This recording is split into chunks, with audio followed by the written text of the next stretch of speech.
Chapter 12, Property Management. This one obviously goes hand in hand with Landlord and Tenant, which we just finished. This is a very short chapter. There's not a ton of information in here. Big points you need to get from this chapter before we go through it. You need to know when you need a license to be a property manager in North Carolina, because it's not always. Okay? This is one of those areas that gets very confusing. In fact, it's probably the most confusing about when you actually need a license. Does anybody remember the definition I gave you, like on the second night, of what you need a license for? Yeah, LLP. If you do anything with real estate for somebody other than yourself, for a commission, right? For a commission, because you can generally do it for a salary and not have to be licensed, right? If you're salaried by the owner, you don't have to be licensed. So one of the biggest parts of this chapter is knowing when you need a license in order to be a property manager. Another big challenge is just memorizing that the primary function of a property manager is to preserve the value of the property. Not to make money necessarily, but to preserve the value of the property, which means maintenance is your most important responsibility as a property manager. Maintaining the property, preserving its value as an investment is your number one responsibility. Yes, we want to generate income while we're doing that, but the number one responsibility is maintaining the value. So, licensing requirements. Let's get to it right off the bat. This is the only time that you all won't be able to use your license when you first get it. When you first get your license, what's going to be stamped on there? Provisional. Provisional. What does it say up here about licensed property managers? They must be what? Non-provisional. So what does that mean? As a provisional broker, can you serve as a property manager?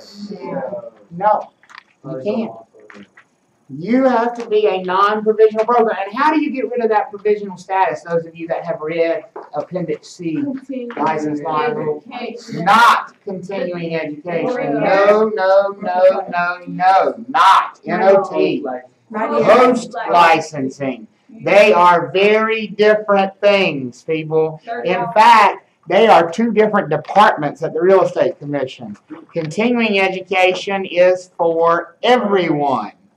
Post-licensing is for provisional brokers. It is 3 30-hour classes, a total of 90 hours. 3 30-hour classes for you to transition from provisional broker to full broker.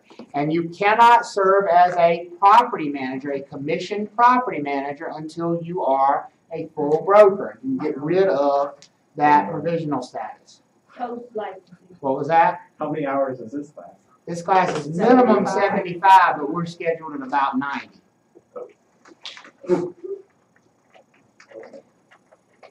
So yes, you get 90 more. But you have 3 years to complete them. 1 per year. Can you do them like Back to back to back? Yeah. Yes. Okay. You can do them as little as 6 weeks. Okay. There are tests at the end of every one of them. Nothing like the tests in this class. Well, they actually are a lot like the tests in this class, except, should I say this on video? Yeah, I'll say it on video. There's 36 questions on the exam, and about 5 minutes before we hand you the exam, we give you a 36 bullet point review.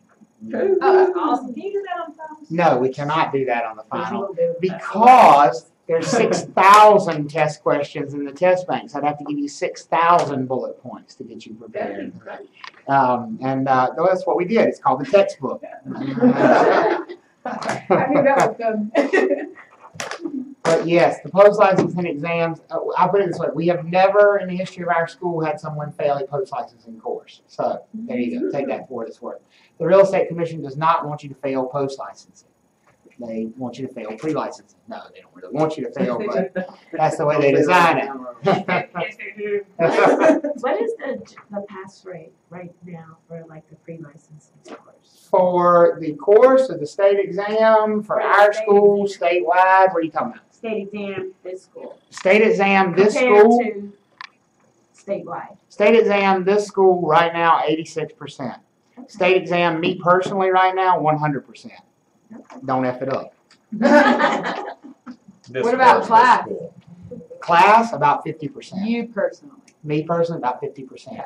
So if you pass this school, then you generally can pass The state exam, yes. Yeah, for Do me. you That's have mine this year. for Travis? This year, for me. See, For school-wide, it's 87%. I can believe it. Joe is, I think Joe is 83, and Art's like an 81 or 82. So we're all above 80. What's arts class? Is what Everybody on the class is about 50%. Okay. 50%, 45%, 50%. I mean, that's an ugly number, but there's no way Okay, around it. but how many? They take the same class exam, right? Yeah. Like we're all taking the same school exam. Yep, exactly. So, I mean, it's very, but that class pass rate is very similar to what you find other places. I had somebody who just, we had somebody in a post-licensing class who just finished taking the class, and she said there were 28 people in her class and 4 people passed the final exam for the class. So the numbers are ugly for the class exam. Wow. It is very difficult to pass the class. It's not easy to pass the state exam, but generally if you pass the class, you're prepared for the state. At least with us, that's not wood, but we'll knock on something. You know? I told him right there. But I mean, that's because I beat you to death with it. As soon as you pass the class, I'm emailing you. Have you applied yet? Have you applied yet? Have you applied yet? Did you apply today? Did you apply? No. Have you applied? Now, do it. I mean, I'm all over you to make, because the longer you wait, the more you forget, right? And then when I know you're taking it, I'm like, have you studied tonight? Have you studied tonight? Go study tonight. You need to study tonight, because that's just what I'm going to do. Joe, That's what you're set up for. Joe says he holds like Joe holds a cram course for people that pass. yes. That's specifically targeted at things people struggle with on the licensing exam. Do you? Well, kind of, sort of. I mean, you know, I send people an email and say, these are the things you really need to focus on now that you've gotten past the class exam. Okay. Okay? So, property managers must be non-provisional, full brokers. Okay? That's number 1. Working under a signed property management agreement. If it's signed, it must be in what? Writing. So property management agreements must be in writing. Okay? A broker property manager can hire other licensees, and those other licensees could be provisional brokers, or they could be unlicensed altogether, to perform most of the tasks of managing the property. So if I'm the property manager, I'm a full broker, right? So I could be a property manager. I can hire any of you, you don't have to be licensed, to collect rent, to show property for rent, to meet with tenants, to do everything relating to that property except one thing: negotiate contracts. The only person who can negotiate the contract is the broker property manager. Does that make sense? Yes. That always requires a broker's license. The negotiating contracts, leases, signing leases. Okay?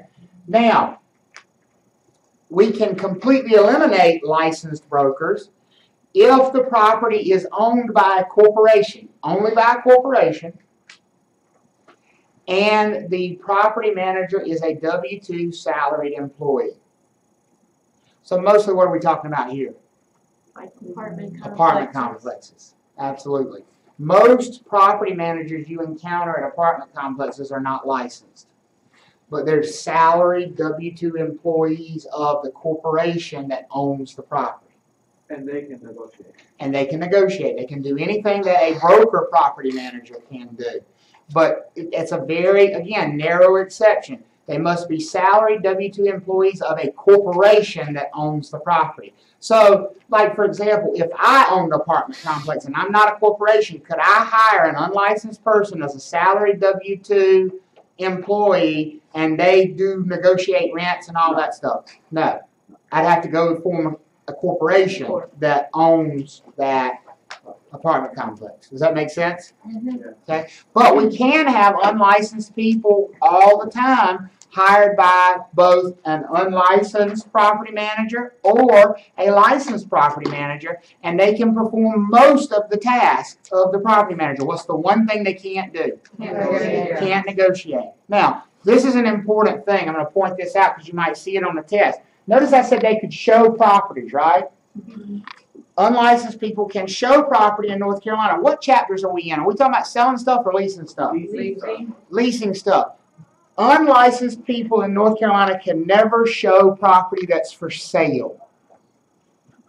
I can have an unlicensed assistant in the office who does a lot of tasks for me on the sales side, but one thing they can never do is show property that's for sale. What about if they're salary?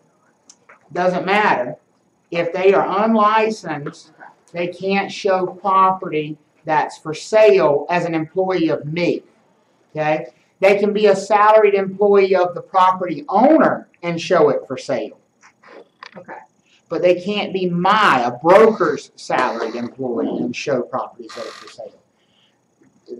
Diane's got a funny look. So like on new construction developments, like those people sitting in the office. Those people sitting in the office, they're not licensed in most cases. Okay. They are salaried employees of the property owner.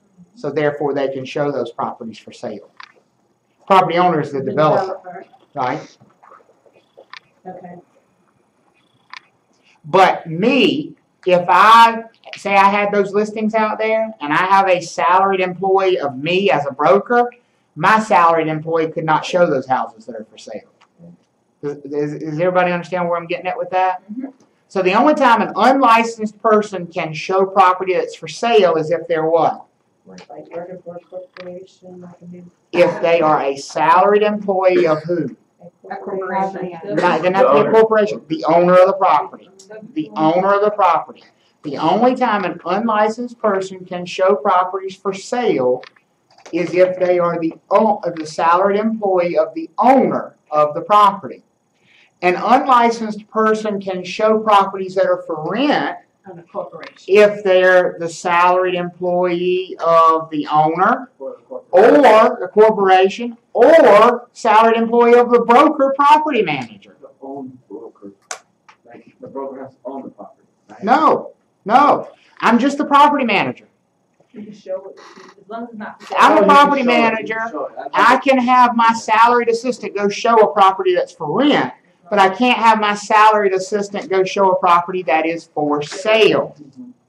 The salaried employee of a property owner can always show property, whether it's for sale or rent. Okay? So if they work directly for the owner, they can show it no matter what. Does that make sense? If they work for a broker, they can only show properties that are what?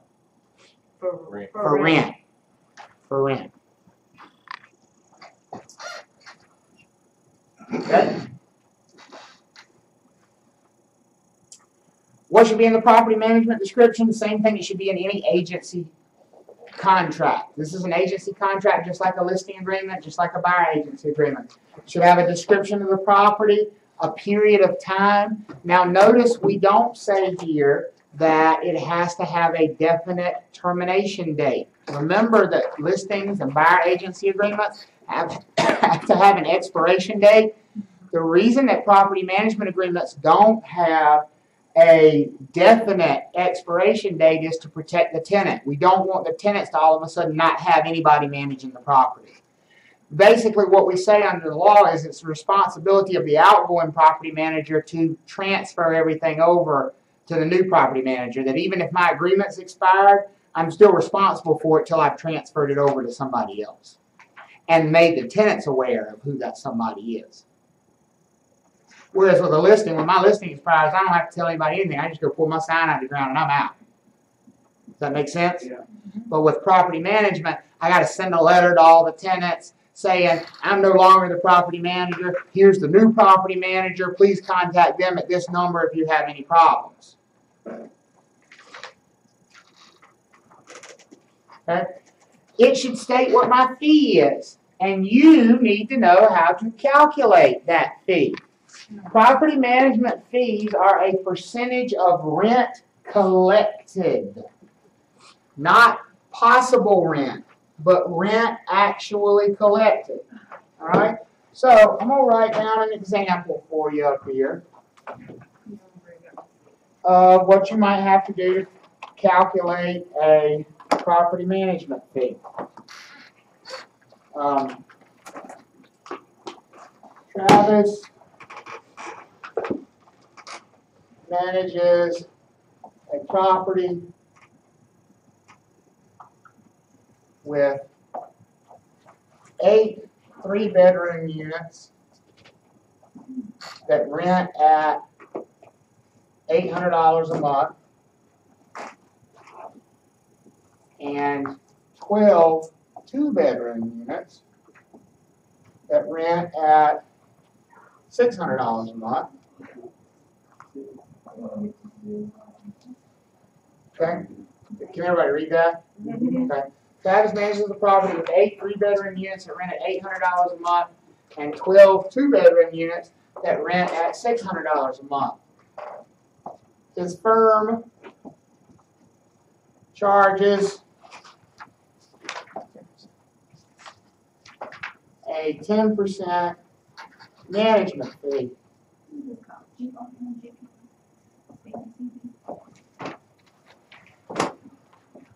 If he has 10% vacancy / collection losses,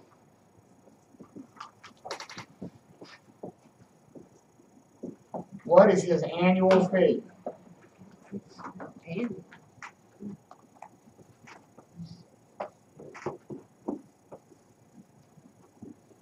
Okay. Isn't that 8 3-bedroom? 8 3-bedroom units that rent for $800 a piece. 12 2-bedroom units that rent for $600 each.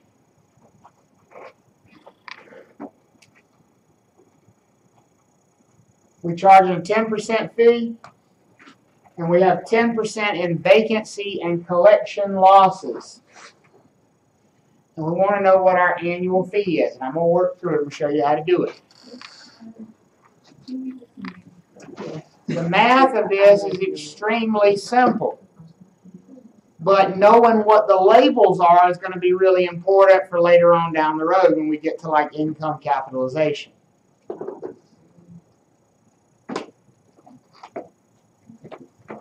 Let me know when y'all, most everybody got it written down at this point? All right, so the first thing we need to do is figure out how much rent we could possibly collect. How much rent we could possibly collect. All right, the name for this is gross potential rent, or just gross potential. What do you think that means? Gross is before we've taken out what? Expenses. And potential means what? The maximum we could possibly get if every unit was what? Rented and paying. Does that make sense? So in this case, to calculate our gross potential income, we're going to multiply these 8 3-bedroom units times how much money? Times $800 per month. Okay. So that is $6,400 per month, right? Everybody agree with that? Yes. And we've got 12 2-bedroom units that rent at $600 a month. So that is, what, $7,200? If we add those two together, was it $13,600? Yes. And what kind of rent? Gross potential. Gross potential Per monthly month. Yes. rent, Yes. correct? Annual. All right. We can go to annual now, because they're never asked us for the annual fee, or we can stay with monthly and calculate the monthly fee and then multiply that times 12. Either way. All right. I'm going to stay here for right now. So we're working just with smaller numbers. Okay? So we've got $13,600 a month in gross potential rent. Are we paid our commission on what we might collect? No. We paid a commission based on what? What we collect. What we actually collect. So what do we need to do here? Subtract that. We need to remove that 10% that we have for vacancy / people that don't pay. Does that make sense?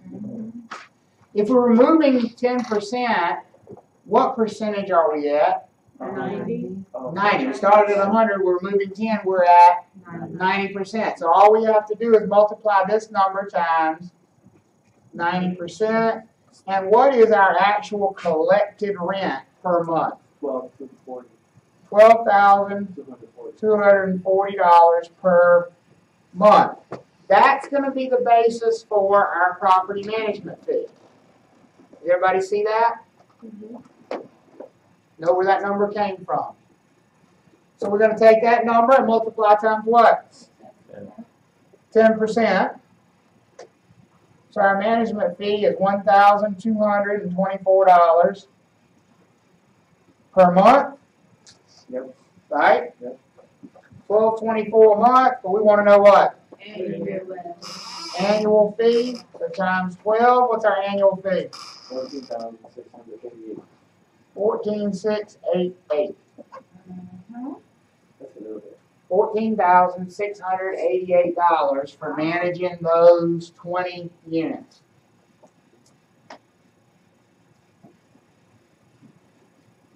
And that goes to the property manager himself. Where do commissions always paid? Firm. Firm. Then he has to negotiate that. That's right. That's not hard, right? Everybody okay on that math? Being able to calculate a management fee? The big key there, folks, is number one, remember this label, gross potential income. Okay? Because when we get to the income capitalization approach in chapter 17, the first number we're going to have to start with is gross potential income, and you already know what it is. You already know that's if I had every one of them rented out and they were all full and they were all paying. Okay? Everybody good on that? Just to give you a preview of where we're going with that in chapter 17, we want to get to net operating income. So we start at gross potential. Gross means before what's deducted?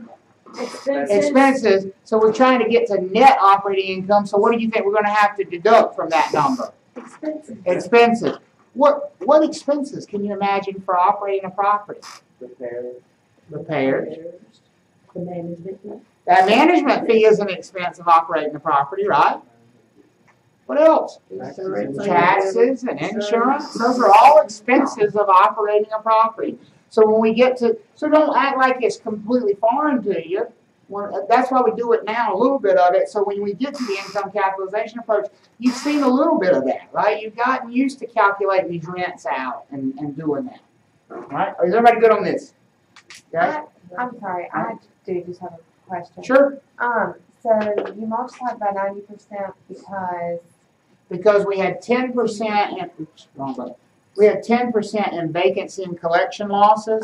So that means we're not actually collecting, and I can't read it from over here, that we're not actually collecting this 13,600 up here. What we're collecting is 90% of that. Okay, and then you multiply by 10% because that's your management fee. That's the management fee. Okay.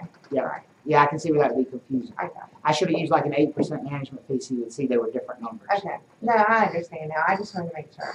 So 90% is what we actually collect. If we got 10% vacancy collection losses, that means we're actually collecting 90%. Right. That's why we multiply by that, and then we multiply times the 10% fee. Okay. Thank you. You're welcome. The 10% vacancy fee or the 10%? 10% management fee. There's no vacancy fee. Vacancy is not a fee. Vacancy is money we never collected. Think about vacancy. What does it mean? It means empty, right? Empty, we're not collecting it. So the 90%, the firm fee was the 10%, right? That's right. So the 90% was the vacancy.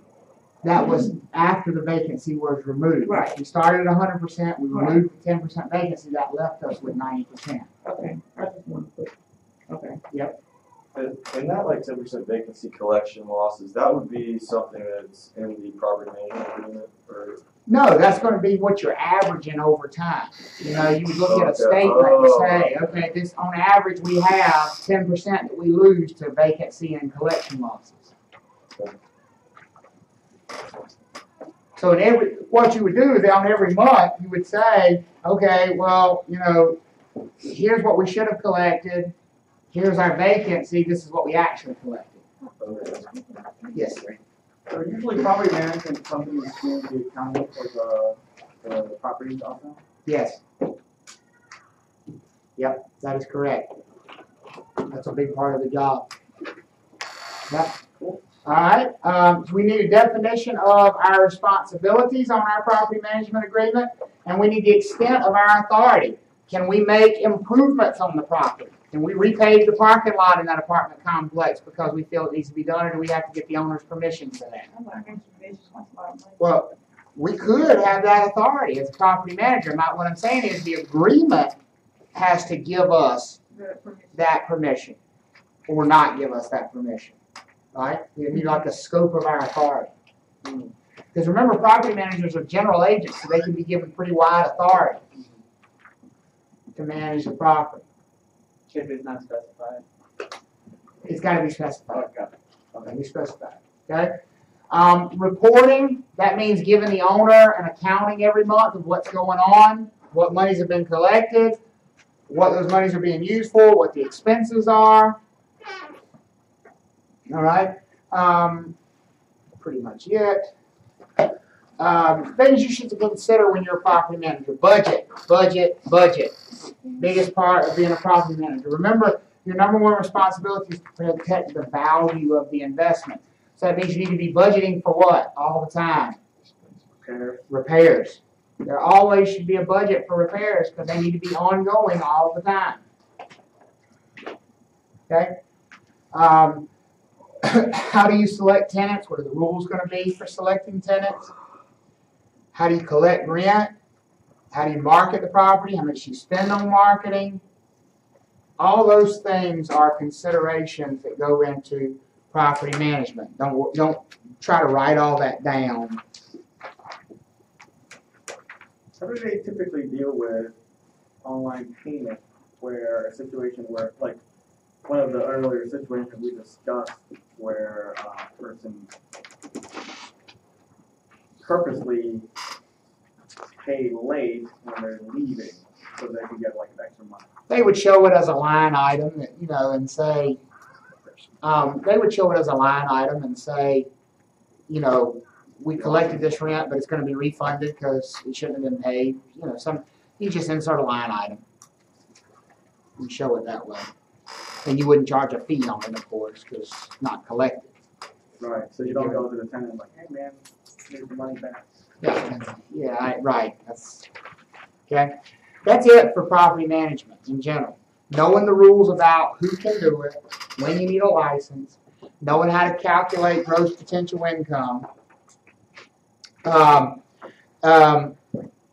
If you look on page 263, I want you to highlight a formula. And they give it to you, kind of sneak it into this property management chapter. You're going to need this over and over and over when we get to valuation and then to investment math later in the class. Everybody see the formula there for cash flow? Yes. You need to memorize that formula, and you need to memorize every single word of that formula. Yes, those names are kind of unwieldy. Here's the thing, though. They might give you a test question, and they might say, the effective gross income of this property is this, and they just give you the number. Well, if you don't know what effective gross income is and where that is in the formula, you don't know what point you're starting from. Does that make sense? So you need to memorize that potential gross income minus your losses, which would be your vacancy and your collection losses, is your effective gross income. And effective gross income minus operating expenses equals net operating income. And then net operating income minus your mortgage payment or your debt service, that's another word for mortgage payment, is your cash flow.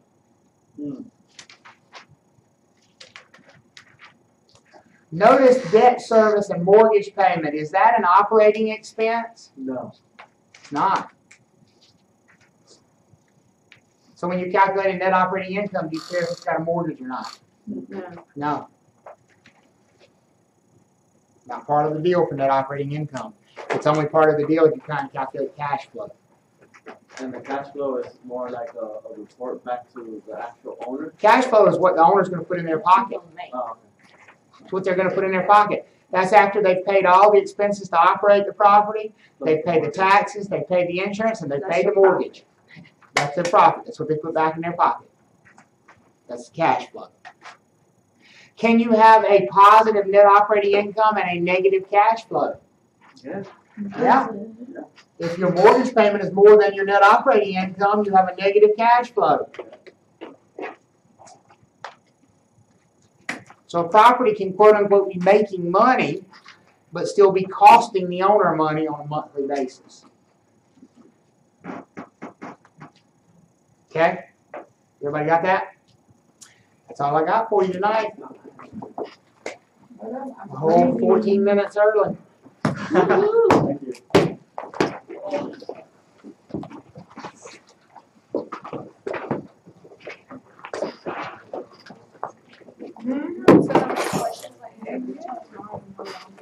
you. Yeah, yep. How many? I think it's 120, I believe. That's how I remember. Is that all we're doing on Thursday? That's all. Is that all you're doing on Thursday?